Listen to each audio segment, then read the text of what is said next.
We're at the 2010 Plug-in Conference. I'm with Carlos Tavares, Nissan Chairman of the Americas. You just gave a speech about the Nissan Leaf.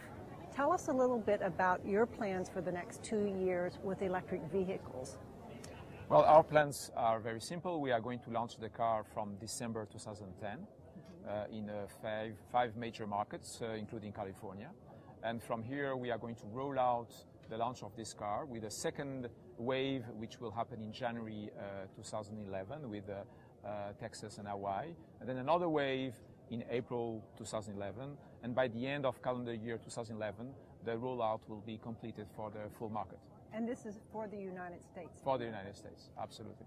So how many cars are you envisioning in the next year selling of these Nissan Leafs? As you know, we have now 17,000 reservations already made, and we are going to start the real final ordering process in August, but we can already size the excitement. We have set a goal of having 25,000 reservations at the moment where we start selling the car in December, and I think we are in good track to achieve that.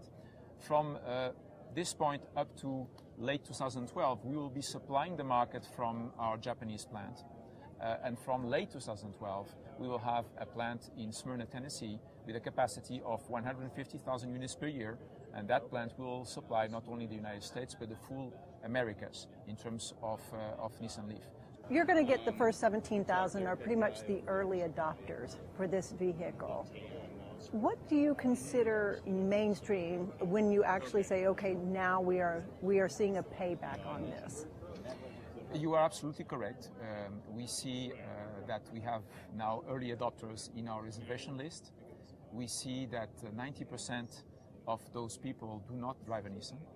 And you know that here in California, with all the incentives you have, you can buy a Nissan Leaf for $20,000, which I believe is a very affordable, attractive proposal. So I think this overall context will lead the non-early adopters to make the decision based on economical mindset and not a green mindset.